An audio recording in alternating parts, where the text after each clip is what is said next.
Hello, good morning. Welcome to your daily readings from the Midnight Magic Tarot Deck of Mushrooms. It is Thursday, the 14th of August, and I'm going to be doing your readings from you from this tarot deck. How is everyone? Have you been good? How's your week been? Has it been a good one, or has it been like mine, filled with duplicity and pain? I'm not quite sure what I'm doing, and now I'm waiting for a new appointment. Do I go? Should I do this? I don't know. There's so many questions in my mind at the moment. So let's get our 3 cards for today.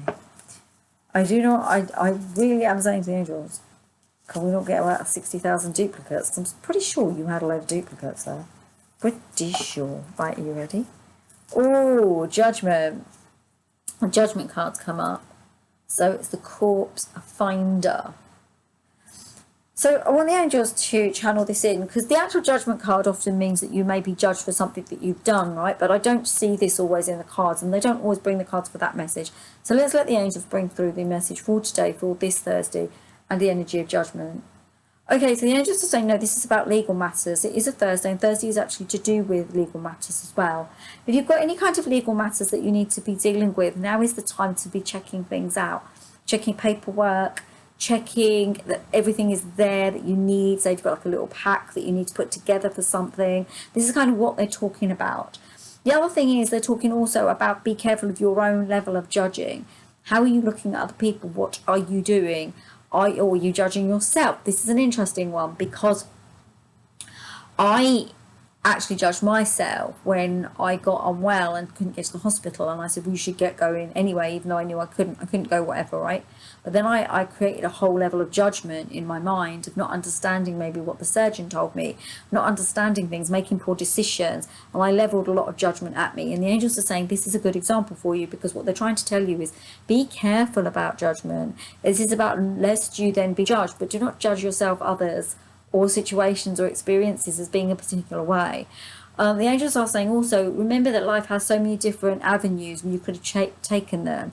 Judgment shouldn't be your overlying, arching way of making decisions. They say they understand that we judge something in order to decide, but they're saying maybe think in a different way and come from your heart space, yeah, and from your gut, and say to yourself, oh, actually, no, this is the reason. This is why I'm judging this. This is why I'm going to go this way. I'm not judging it. I'm being wise and articulate about the thoughts, wise and articulate about the ideas. So yeah. Wow. Anything else, angels? They're also saying be careful not to let anything die out that you need. So stay aware of what's happening around you, and also don't let the bigger voices drown out your own. Yeah? Okay. Right, let's have a look at the next one. I'm intrigued by that. How gorgeous. You got the Knight of Cups. You get this card as well. I think I'm just feeling like you got these before, because I've been using these cards for a little while, haven't I? So there might be some duplicates coming out. So angels, what are we saying about the Knight of Cups? So they're asking me to talk about your third eye. They're asking me to say your crown and your third eye are well placed to be awakened and opened right now. They're saying to me that you have been doing this work for some time. You've been making the inroads, but they keep showing me, I said this before to you guys actually, that there's a slight, it's like you haven't quite got all the pieces, you haven't quite got all the information while you're doing your work, while you're doing the development of this work, right? So they're asking me to say to you, chant the mantra Om, so Om or Om, so O-M or A-U-M, okay, this is for your crown and your third eye, to open and to bring blessed change in, okay. You're also being held by the angels, and you're being blessed, and they are supporting you in decisions and things that you're doing. I'm also telling you, you have more strength than you're giving yourself credit for, and that you are also, you need to trust your intuitive hits, your spiritual messengers, your spirit messages, your angel messages. You need to trust the gut reactions that you're getting, and rather than questioning them, open your mind to them. Now, there's a little bit of a caveat here, and they want me to bring this out to you. Many, many years ago, I was not doing this as well as I am now. I was just in a very early learning space of it. And I went to see another reader, and she did a reading for me, and I said, well, I know I'm going to get this because my abilities have told me I am. And I even heard that I was wrong as I said it to her, but I couldn't retract it. And she just looked at me and made a face, and I didn't get it. But what it was I wasn't quite clear on my messages yet. I hadn't quite understood how the angels were giving me the message. So I was making, basically, I was actually making inaccurate hits. So this is what they're talking about. They're saying you need to bring yourself into a space where your hits are stronger and they're less viable to be misunderstood by yourself and then give the wrong message. But one of the things they're saying now is that, remember though, when it comes to yourself, it's harder to make a correct assessment, so ask someone else. So I asked her and she gave me a correct assessment. When we ask others, we get a better assessment than when we try and do it ourselves, because we already have all the baggage and the wants and the needs when it comes to ourselves, so we're not unbiased. And an unbiased psychic view is a pointless psychic view in lots of ways. Yeah, all right.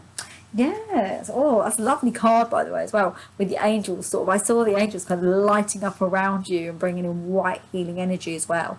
So if you've got this far, my beautiful souls, I would love a thumbs up. I would also love a subscribe, because it would be really good to have you on side when things are going to change, because things are coming into a space of change soon. So when boyfriend and I move, everything is going to change about the way I do these things, and that's going to be exciting. And this channel is going to get some more space and time that I don't have at the moment as well. So yeah, and if you want to share, that'd be absolutely wonderful. Let's see what this final card has to offer.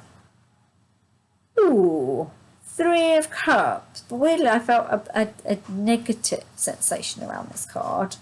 So angels, please explain.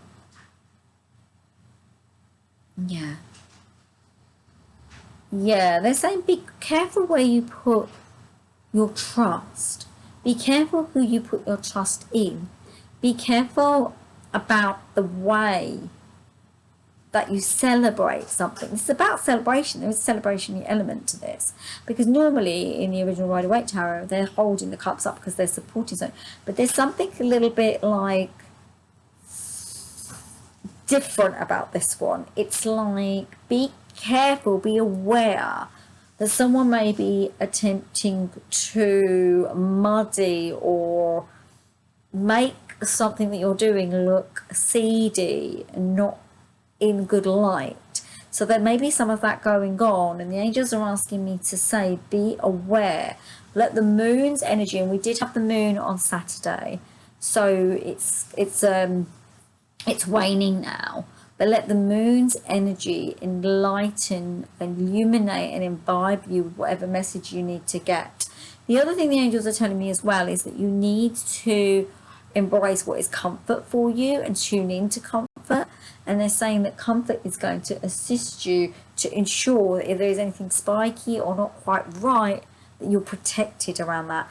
Do remember there is a celebratory element to this in its inception, but there is also a level of kind of entwinement that isn't as healthy as it ought to be. Does that make sense? And you feeling a little bit out of your depth. Now, there is something interesting on this card that I do want to point out, though. There's 3 of those there, there's 3 of those there, and there's 3 of those there, those sort of flowery things. I don't know what they are. Well, they're the mushrooms, aren't they? It's 9. So you are being assisted by the divine source energy and the angels to help you, to ensure that you don't fall foul of anything that could be coming through for you. And that would make sense, because remember, these cards all go together now. The Judgment card says it. The Judgment card says. Says the angels are like, speak properly. They're saying, yeah, the Judgment card says that there's something untoward, so be careful. And you don't need to worry, though, because you've got the psychic sense to ensure that this doesn't become a thing. Yeah, I hope that makes sense, my lovelies. So, my dear ones, namaste. Have a gorgeous, gorgeous Thursday and a beautiful time. And do check out these videos if you're interested. Sending you so much love. Mwah. Love you all. See you soon. See you tomorrow. Bye.